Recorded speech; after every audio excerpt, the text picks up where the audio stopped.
کیا پیغام دیں گے مولانا؟ مولانا صاحب یہی پیغام ہوا کہ مولانا صاحب تکڑے ہو جاؤ، عوام میں جاؤ، عوامی خدمت کرو اور عوامی سیاست کرو، جمہوری طریقے کے ساتھ الیکشن ہونے دو، الیکشن سے نہ بھاگو، ایک دن بھی ہونا ہے۔ باقی اگر آپ یہ سمجھتے ہو کہ ہماری جو عوام سے محبت ہے، دلی محبت ہے، دلی اسٹیپ آپ ختم کر لو گے، میں آپ کو چیلنج کرتا ہوں، میں اگر جیل میں بھی ہوا انشاءاللہ تو آپ کی پہلے طرف پھر زمانت زندہ باد۔ ہم کہتے ہیں یقین کے ساتھ، ایمان کے ساتھ، عمران خان کے ساتھ، عمران خان کا ساتھ دیں۔ عمران خان انشاءاللہ اس ملک میں وہ نظام رہے گا جو نظام بے بس نہیں ہوگا، اور انشاءاللہ آئین کے تحفظ کے لیے ہم ہر حد تک جائیں گے انشاءاللہ۔ اور میں پی ڈی ایم کو پیغام دیتا ہوں کہ آپ آئین کو نہ توڑیں، کیونکہ آئین کو توڑنے سے ایک پریزیڈنٹ جو بنے گا اس پہ آپ نے ساری عمر ایک کالا دھبا لگے گا آپ کی سیاست کے اوپر، اور آپ جمہوریت کی باتیں کرتے ہیں۔ آپ الیکشن ہونے دیں اور الیکشن میں آ کے عوام میں آ کے ثابت کریں کہ آپ کی پوزیشن کیا ہے، آپ کی حیثیت کیا ہے۔ اس طریقے سے جو آپ الیکشن کو ڈیلے کر رہے ہیں، آئین کی خلاف ورزی کر رہے ہیں، ہم آپ کو نہیں کرنے دیں گے۔ سب سے بڑی یہ عزت، یہ ٹوپی، یہ اجر مجھے پہنائی میں ہوں گی، اور میں نے جو سندھ میں محرومی دیکھی ہے، کیونکہ میں سندھ کبھی نہیں آیا اور میرا اتنا قریبی یہاں سے سندھ کے ساتھ میں جانتا نہیں تھا سندھ کے مسائل کو۔ جو میں نے مسائل دیکھے ہیں، پولیس کے مسائل دیکھے ہیں، تنخواہیں کم ہیں، پروموشن نہیں ہو رہی، یہاں پہ بھوک افلاس ہے، پانی کی کمی ہے، ہیلتھ کے مسائل ہیں، ایجوکیشن کے مسائل ہیں۔ میں وعدہ کرتا ہوں کہ سندھ کے عوام نے عزت دی ہے انشاءاللہ، میں اپنی کیپیسٹی میں انشاءاللہ سندھ کے عوام کے لیے آواز اٹھاؤں گا۔ وفاقی وزیر داخلہ بن کے آپ نے انشاءاللہ وفاقی وزیر داخلہ انشاءاللہ کسی بھی کیپیسٹی میں انشاءاللہ سندھ کے لوگوں کی محرومی مجھے دور ہو سکتی ہے انشاءاللہ، میں پوری کوشش کروں گا۔ الحمدللہ شکارپور کا کیس ڈسچارج ہو گیا علی بھائی، الحمدللہ شکارپور کیس ڈسچارج ہو گیا، اللہ کرے کہ دیگر بھی ڈسچارج ہو جائیں گے۔ کیا کہیں گے؟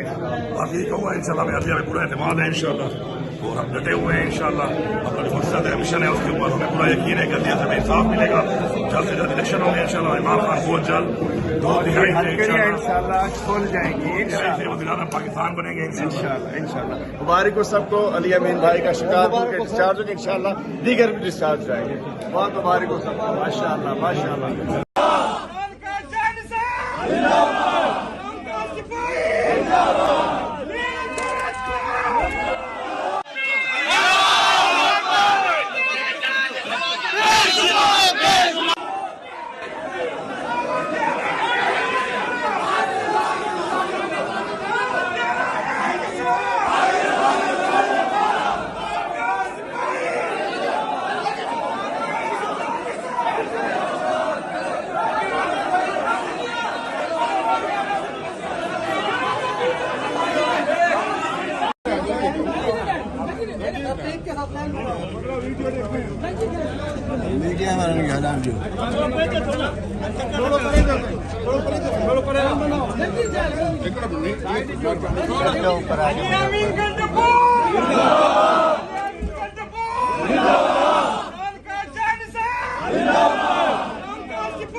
یہ جی وہ بختر بند ہے جس میں علی امین گنڈا پور صاحب کو لایا گیا ہے۔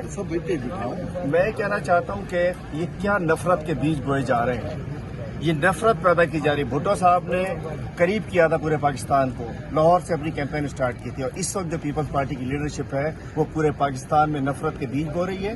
آج ہمارے خیبر پختونخوا کے لیڈرز کو سندھ میں ذلیل و خوار کیا جا رہا ہے۔ پہلے اعظم سواتی صاحب کو کمبر لے کر آئے، شکارپور لے کر۔ سندھ صوفیوں کی دھرتی ہے، لطیف کی دھرتی ہے، کلندر کی دھرتی ہے، سچل کی دھرتی ہے، یہ مہمان نواز سندھ ہے۔ لیکن میں کہنا چاہتا ہوں کہ اس حکومت نے جو کرمنلز کو نہیں پکڑتے ہیں، میں پوچھنا چاہتا ہوں بختر بند میں ایک پارلیمنٹیرین ہے، ایک سیاستدان ہے، ایک اپنے علاقے کے لوگوں کا نمائندہ ہے، ڈاکو آزاد پھر رہے ہیں، چور آزاد پھر رہے ہیں، کرمنل آزاد پھر رہے ہیں، ان کو پکڑنے والا کوئی نہیں ہے۔ یہ بختر بند گاڑیاں، یہ پولیس بیچاری، ان کا کچھ نہیں قصور، ان کو ہمارے پیچھے لگا دیا، سیاستدانوں کے پیچھے لگا دیا۔ چاہے ان کو آزاد کریں، ہم سے ڈاکو پکڑے، چوروں کو پکڑیں، کرمنلز کو پکڑیں۔ تو میں کہنا چاہتا ہوں یہ وقت یاد رکھیں، ظلم کر رہے ہو آپ۔ ہمارے تو ماشاءاللہ دلیر قسم کے لیڈرز ہیں، علی امین گنڈا پور ہو، سواتی صاحب ہوں، ہمارے ماشاءاللہ پٹھان بھائی ہیں، ہمارے سب بھائی ہیں، ہم سب سندھ۔ اور میں کہنا چاہتا ہوں علی بھائی ہم شرمندہ ہیں، سندھ آپ سے شرمندہ ہے، یہ ہم نے نہیں کیا، سندھ کا کوئی قصور نہیں ہے، یہ اس مافیا کا قصور ہے، اس مافیا حکومت کا قصور ہے۔ اور انشاءاللہ سندھ میں سب مہمان نوازن جو آپ کے لیے موجود ہیں۔ اور آخر میں کہنا چاہتا ہوں یہ تو سب